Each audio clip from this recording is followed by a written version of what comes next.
Friends, आज की जो वीडियो है करंट अफेयर प्लस बेसिक पर, ये हमारी 4th वीडियो होगी जिसमें हम आपके लिए एक बहुत ज़्यादा इम्पोर्टेंट टॉपिक लेकर आए हैं जिसका हम आपको बेसिक बिल्कुल अच्छे से कवर करवाएंगे। तो चलिए आज की वीडियो देखते हैं।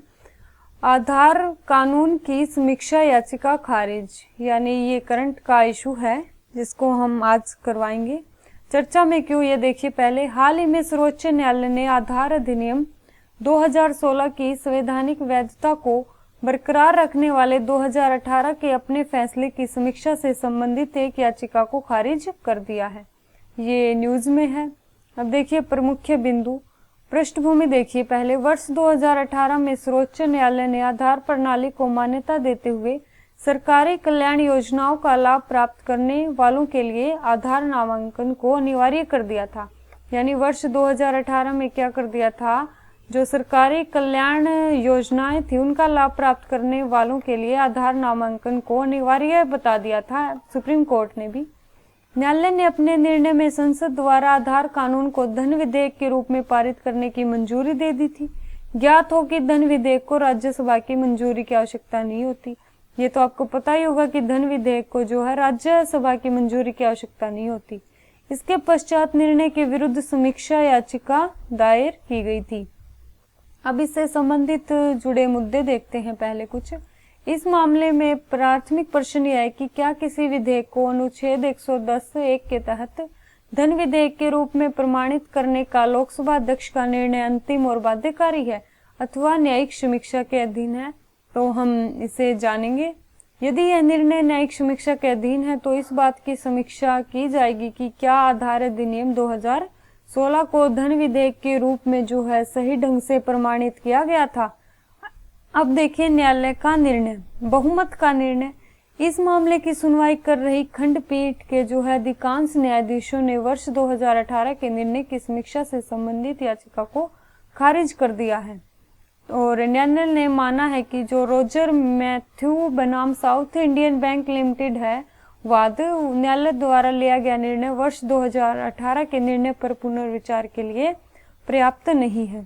तो ये करंट ही है जो हमारे लिए अभी इतनी इम्पोर्टेंट नहीं है। तो ये इस टॉपिक का बेसिक होता है धन विधेयक।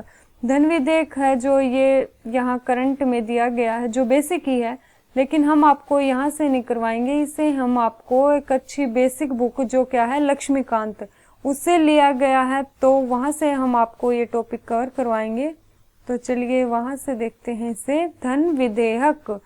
धन विधेयक संविधान के अनुच्छेद 110 में वर्णित है। यानी धन विधेयक जो है संविधान के अनुच्छेद 110 में जो है इसकी परिभाषा दी गई है। इसके अनुसार कोई विधेयक तब धन विधेयक माना जाएगा जब उसमें निर्मित यानी इनमें से कोई एक उपबंध होगा। इन उपबंध को दे समझिए एक एक करके। किसी कर का अधिरोपण हो, उत्सादन, परिहार, परिवर्तन या विनियमन हो, केंद्रीय सरकार द्वारा उधार लिए गए धन का विनियमन हो, भारत की संचित निधि या अक्षमता निधि की अभिरक्षा, ऐसी किसी निधि में धन जमा करना या उसमें से धन निकालने की बात हो। आगे है भारत की संचित निधि से धन का विनियोग हो, यानी इन सब में से कोई एक हो तो वो क्या माना जाएगा, धन विधेयक। भारत की संचित निधि पर भारित किसी व्यय की उद्घोषणा या इस प्रकार के किसी व्यय राशि में वृद्धि की बात हो, या भारत की संचित निधि या लोक लेखे में से किसी प्रकार के धन की प्राप्ति या अभिरक्षा, या इससे जो है व्यय का इनका केंद्र या राज्य की निधियों के लेखा परीक्षण की बात हो, या उपरोक्त विनिर्दिष्ट किसी विषय का आनुषंगिक कोई विषय हो। यद्यपि जो है कोई विधेयक केवल निम्न कारणों से ही धन विधेयक नहीं माना जाएगा कि वह जुर्म, यानी इन सब कारणों में से यदि कोई है तो वो धन विधेयक नहीं माना जाएगा। ये देखिए क्या क्या है।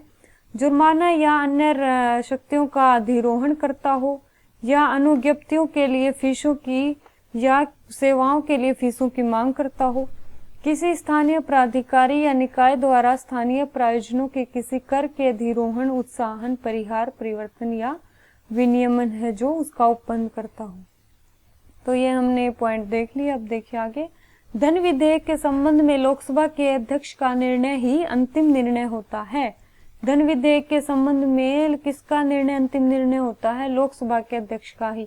यानी जो विधेयक संसद में पारित किया गया है, यानी लोकसभा में पारित करने के लिए आया है, वो धन विधेयक है या नहीं, इसका निर्धारण कौन करता है? इसका निर्धारण लोकसभा का अध्यक्ष करता है। उसके निर्णय को किसी न्यायालय, संसद, राष्ट्रपति द्वारा चुनौती नहीं दी जा सकती। यानी लोकसभा के अध्यक्ष के इस निर्णय को ना ही संसद में यानी या राष्ट्रपति या किसी न्यायालय द्वारा चुनौती नहीं दी जा सकती। जब धन विधेयक राज्यसभा या राष्ट्रपति के पास स्वीकृति हेतु आता है तो लोकसभा अध्यक्ष इसे धन विधेयक के रूप में प्रश्नांकन करता है। संविधान में संसद द्वारा धन विधेयक को पारित करने के संबंध में एक विशेष प्रक्रिया विहित है। धन विधेयक केवल लोकसभा में केवल राष्ट्रपति की सिफारिश से ही प्रस्तुत किया जा सकता है। यानी लोकसभा में इसे प्रस्तुत करने के लिए राष्ट्रपति की सिफारिश आवश्यक होती है। इस प्रकार के प्रत्येक विधेयक को सरकारी विधेयक माना जाता है जब इसे केवल मंत्री ही प्रस्तुत कर सकता है। यानी जो धन विधेयक है उसको केवल मंत्री ही प्रस्तुत करता है, और मंत्री प्रस्तुत करता है तो उसे क्या माना जाता है? एक सरकारी विधेयक माना जाता है।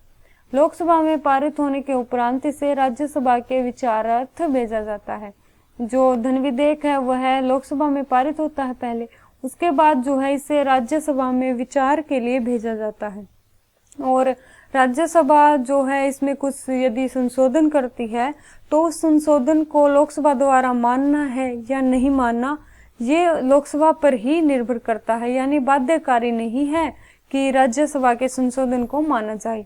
और राज्यसभा के पास धन विधेयक के जो संबंध में है प्रतिबंधित शक्तियां ही हैं। ये यहाँ से क्वेश्चन जो है यूपीएससी ने प्रीलिम्स में पूछा भी था कि जो राज्यसभा है उसके पास कितनी शक्तियां हैं इस संबंध में, यानी धन विधेयक के संबंध में तो बहुत कम शक्तियां हैं, यानी काफी सीमित ही शक्तियां यहाँ इसको दी गई है। यह धन विधेयक को अस्वीकृत या संशोधित नहीं कर सकती। यानी जो राज्यसभा है वो धन विधेयक को ना तो अस्वीकृत कर सकती है न ही संशोधित कर सकती है, केवल सिफारिश ही कर सकती है। यानी अपनी केवल सिफारिश ही दे सकती है और 14 दिन के भीतर उसे इस पर अपनी स्वीकृति देनी ही होती है, और अन्यथा यह राज्यसभा द्वारा पारित माना जाएगा। यानी यदि राज्यसभा में इस धन विधेयक आया है चर्चा के लिए, यानी तो उसे 14 दिन के भीतर इस पर अपनी स्वीकृति देनी होगी। यदि 14 दिन से एक दिन भी ऊपर हो गया तो मान लिया जाएगा कि राज्यसभा में धन विधेयक पारित हो गया। लोकसभा के लिए यह आवश्यक नहीं होता कि वह राज्यसभा की सिफारिशों को स्वीकार करे, ये अभी हमने बताया था। यदि लोकसभा किसी प्रकार की सिफारिश को मान लेती है तो इस संशोधित विधेयक को दोनों सदनों द्वारा संयुक्त रूप से पारित समझा जाएगा। लेकिन यदि वो इसकी किसी सिफारिश को नहीं मानती है तो भी इसे संयुक्त रूप से ही पारित समझा जाता है। यदि राज्यसभा इस विधेयक को 14 दिन तक वापस नहीं करती तो वह दोनों सदनों द्वारा पारित समझा जाता है। और धन विधेयक के संबंध में राज्यसभा की शक्ति काफी सीमित है, ये हम पहले ही चर्चा कर चुके हैं। दूसरी ओर साधारण विधेयक के मामले में जो है दोनों सदनों को समान सकती है। तो यहाँ देखिए कि यदि साधारण विधेयक की बात होती है तो दोनों सदनों को ही समान शक्तियां प्रदान की गई है। अतः जब धन विधेयक को राष्ट्रपति को प्रस्तुत किया जाता है तो वह या तो इस पर अपनी स्वीकृति देता है या फिर इसे रोक कर रख लेता है, लेकिन वह किसी भी दशा में इसे विचार के लिए वापस नहीं भेज सकता। सामान्यतः लोकसभा में प्रस्तुत करने से पहले जब राष्ट्रपति की सहमति ली जाती है तो यह माना जाता है कि राष्ट्रपति इससे सहमत ही है। तो यहाँ आप समझ गए कि स्टार्टिंग में ही जब इस विधेयक को पारित करने वाले होते हैं तो सबसे पहले राष्ट्रपति की सहमति ली जाती है। अब हम आगे साधारण विधेयक और धन विधेयक की तुलना करवाएंगे, आगे दिखाते हैं। यहाँ आप वित्त विधेयक को भी समझिए। साधारणतः वित्त विधेयक उस विधेयक को कहते हैं जो वित्तीय मामलों जैसे राजस्व या व्यय से संबंधित होते हैं। यानी जो विधेयक है राजस्व या व्यय से संबंधित होते हैं वो कहलाते हैं वित्त विधेयक। इसमें आगामी वित्तीय वर्ष में किसी नए प्रकार के कर लगाने या कर में संशोधन आदि से संबंधित विषय होते हैं। और वित्त विधेयक 3 प्रकार के बताए गए हैं, वित्त विधेयक 1, 2 और धन विधेयक। इन वर्गीकरण के अनुसार सभी धन विधेयक जो हैं वित्त विधेयक की श्रेणी में आते हैं। यद्यपि सभी धन विधेयक वित्त विधेयक की श्रेणी में आते हैं, लेकिन सभी जो है वित्त विधेयक धन विधेयक नहीं होते। आप अच्छे से समझिए इस पॉइंट को, यहाँ कहीं आप कंफ्यूज ना हो जाएं। तो सभी जो धन विधेयक है वो तो वित्त विधेयक होते हैं, लेकिन सभी वित्त विधेयक को हम धन विधेयक नहीं कह सकते। केवल वे ही वित्त विधेयक धन विधेयक होते हैं जिनका उल्लेख संविधान के जो है अनुच्छेद 110 में किया गया हो। हमने शुरू में ही आपको दिखाया था कि कौन कौन से अनुबंध हैं यानी उपबंध हैं जिनको अनुच्छेद 110 में वर्णित किया गया है, तो आप उन्हें दोबारा से भी देख सकते हैं। धन विधेयक को लोकसभा अध्यक्ष द्वारा भी धन विधेयक के रूप में प्रमाणित किया जाता है। तो आगे देखिए, वित्त विधेयक जो फर्स्ट है किस प्रकार का होता है। यह वह विधेयक है जिसमें अनुच्छेद 110 में उल्लेखित सभी मामले होते हैं। इसके अलावा अन्य मामले भी होते हैं, यानी जो वित्त विधेयक फर्स्ट है उसमें धन विधेयक वाले तो होते हैं, उसके अतिरिक्त अन्य मामले भी होते हैं। उन्हें देखिए, जिसमें ऋण संबंधी खंड हो लेकिन वह विशिष्ट ऋण से संबंध न हो। वित्त विधेयक एक दो रूपों में धन विधेयक के समान है। एक तो दोनों लोकसभा में ही पेश किए जाते हैं, और दूसरा क्या है, दोनों राष्ट्रपति की सहमति के बाद ही पेश किए जाते हैं। इसे याद रखिएगा आप। अन्य सभी मामलों में जो है एक वित्त विधेयक जो फर्स्ट है वह विधेयक है जिसे उसी प्रकार वहत किया जाता है जैसे कि साधारण विधेयक, तथापि इसे राज्यसभा द्वारा स्वीकार किया जा सकता है। यह इसके लिए इम्पोर्टेंट है कि राज्यसभा जो है इसे अस्वीकार कर सकती है, लेकिन जो धन विधेयक है उसे तो नहीं कर सकती जब तक राष्ट्रपति इसकी सहमति न दे तब तक। यानी फैक्स की कमी या समाप्ति के प्रावधान और संशोधन के लिए राष्ट्रपति की सिफारिश की आवश्यकता इसमें नहीं है। यदि इस प्रकार के विधेयक में दोनों सदनों के बीच कोई गतिरोध है तो राष्ट्रपति दोनों सदनों के गतिरोध को समाप्त करने के लिए संयुक्त बैठक बुला सकता है। यानी वित्त विधेयक के संबंध में संयुक्त बैठक बुलाई जा सकती है, लेकिन धन विधेयक के संबंध में ऐसा नहीं है।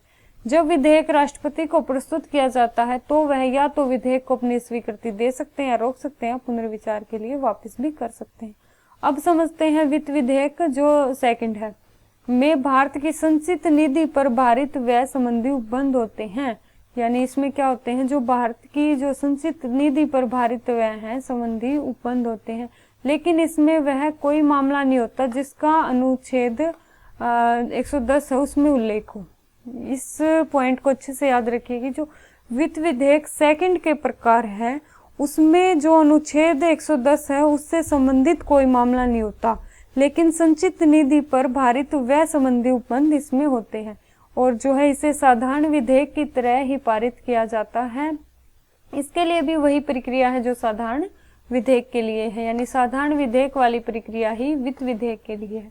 इस विधेयक की एकमात्र प्रमुख विशेषता है कि सदन के किसी भी सदन द्वारा इसे तब तक पारित नहीं किया जाता जब तक कि राष्ट्रपति सदन को ऐसा करने की अनुशंसा न दे। तो ये अच्छा पॉइंट है, इसको आपको याद करना है, ये इसके लिए एक अलग विशेषता है। वित्त विधेयक सेकंड को संसद के किसी भी सदन में जो है पुनर्स्थापित किया जा सकता है, यानी जो है इसे लोकसभा में और राज्यसभा में कहीं भी पुनर्स्थापित करवा सकते हैं, जबकि धन विधेयक को कहाँ सिर्फ लोकसभा में ही प्रस्तुत किया जाता है, और इसे प्रस्तुत करने के लिए राष्ट्रपति की सहमति की भी पहले आवश्यकता नहीं होती है। दूसरे शब्दों में राष्ट्रपति की अनुशंसा परिचय के स्तर पर नहीं लेकिन विचार के स्तर पर जरूरी है। दोनों ही सदन जो है इसे स्वीकार या अस्वीकार कर सकते हैं। यदि इस प्रकार के विधेयक में दोनों सदनों के बीच कोई गतिरोध होता है तो राष्ट्रपति दोनों सदनों के गतिरोध को समाप्त करने के लिए संयुक्त बैठक बुला सकता है। इसके लिए भी संयुक्त बैठक बुलाई जा सकती है। जब विधेयक राष्ट्रपति को प्रस्तुत किया जाता है तो वह या तो विधेयक को अपनी स्वीकृति दे सकते हैं या रोक सकते हैं, पुनर्विचार कर सकते हैं या सदन को वापस कर सकते हैं। तो हमने इस तरह वित्त विधेयक समझा, धन विधेयक समझा। अब आप साधारण विधेयक और धन विधेयक के बीच अंतर देखिए कैसे होता है। सबसे पहले देखते हैं साधारण विधेयक किसी लोकसभा या राज्यसभा में कहीं भी पुनर्स्थापित किया जा सकता है, लेकिन जो धन विधेयक है उसे सिर्फ लोकसभा में किया जाएगा, इसे मंत्री या गैर सरकारी सदस्य द्वारा, लेकिन धन विधेयक को सिर्फ मंत्री द्वारा ही। और जो साधारण विधेयक है राष्ट्रपति की संस्तुति के पुनर्स्थापित होता है, जबकि इसे सिर्फ राष्ट्रपति की संस्तुति से ही पुनर्स्थापित किया जा सकता है, और ये बिना राष्ट्रपति की, यहाँ देखिए ध्यान से, ये बिना राष्ट्रपति की संस्तुति के पुनर्स्थापित होता है। साधारण विधेयक को राज्यसभा द्वारा संशोधित या स्वीकृत किया जा सकता है, जबकि धन विधेयक को राज्यसभा द्वारा स्वीकृत नहीं किया जा सकता। और राज्यसभा अधिकतम 6 माह के लिए साधारण विधेयक को रोक सकती है और धन विधेयक को जो राज्यसभा है वो केवल 14 दिन के लिए ही रोक सकती है। इसे राज्यसभा में भेजने के लिए अध्यक्ष के प्रमाणन की जरूरत नहीं होती, यानी जो साधारण विधेयक है उसको राज्यसभा में भेजने के लिए अध्यक्ष के प्रमाणन की जरूरत नहीं है, जबकि धन विधेयक को राज्यसभा में भेजने के लिए अध्यक्ष की प्रमाणन की जरूरत होती है। आगे देखिए, इन दोनों सदनों यानी जो साधारण विधेयक है इसे दोनों सदनों से पारित होने के बाद राष्ट्रपति की मंजूरी के लिए भेजा जाता है। असहमति की अवस्था में राष्ट्रपति संयुक्त बैठक बुला सकता है, यानी यदि साधारण विधेयक पर राष्ट्रपति को लग रहा है कि कोई विवाद है, कोई असहमति है, तो वह यहाँ संयुक्त बैठक बुला सकता है। लेकिन जो धन विधेयक के संबंध में है इसे सिर्फ लोकसभा में पारित होने के बाद राष्ट्रपति की मंजूरी के लिए भेजा जाता है और इसमें दोनों सदनों के बीच असहमति का कोई अवसर ही नहीं होता, इसलिए संयुक्त बैठक का भी कोई उपबंध नहीं है। आगे देखिए, इससे लोकसभा में अस्वीकृत होने पर सरकार को त्याग पत्र देना पड़ सकता है। यहाँ साधारण विधेयक की बात हो रही है, यदि इसे मंत्री ने पुरस्कृत किया है तो सरकार को त्याग पत्र देना पड़ सकता है, जबकि धन विधेयक के संबंध में ऐसा कुछ नहीं है। साधारण विधेयक अस्वीकृत, पारित या राष्ट्रपति द्वारा पुनर्विचार के लिए भेजा जाता है, जबकि धन विधेयक अस्वीकृत या पारित तो किया जा सकता है लेकिन राष्ट्रपति द्वारा पुनर्विचार के लिए लौटाया नहीं जा सकता। तो इस तरह से हमारा आज का टॉपिक कंप्लीट होता है, जिसमें हमने आपको धन विधेयक के बारे में अच्छे से करवाया है। जो हमने कहाँ से उठाया है इस टॉपिक को, लक्ष्मीकांत की पॉलिटी से हमने लिया है। तो देखिए, आपको जो है पॉलिटी को अच्छे से करना है। पॉलिटी को हमने यहाँ किस तरह से करवाया है, करंट के साथ, यानी हम इन वीडियो में आपको करंट करवा रहे हैं अच्छे से, लेकिन बेसिक के साथ ऐड करके, क्योंकि अब के जो एग्जाम है वो करंट को जो है बेस बना के बेसिक से पूछे जा रहे हैं, इसलिए आपका कोई भी क्वेश्चन ना छूटे, ना केवल प्रीलिम्स बट मेंस भी आपका अच्छे से क्लियर हो, आपकी कलम मेंस में ना रुके, इसलिए हम आपके लिए प्रोग्राम लेके आए हैं, ये वीडियो लेके आए हैं। तो चलिए अगली क्लास में फिर मिलते हैं ऐसे ही करंट के मुद्दों के साथ, जिनको बेसिक के साथ जोड़ कर करवाया जाएगा।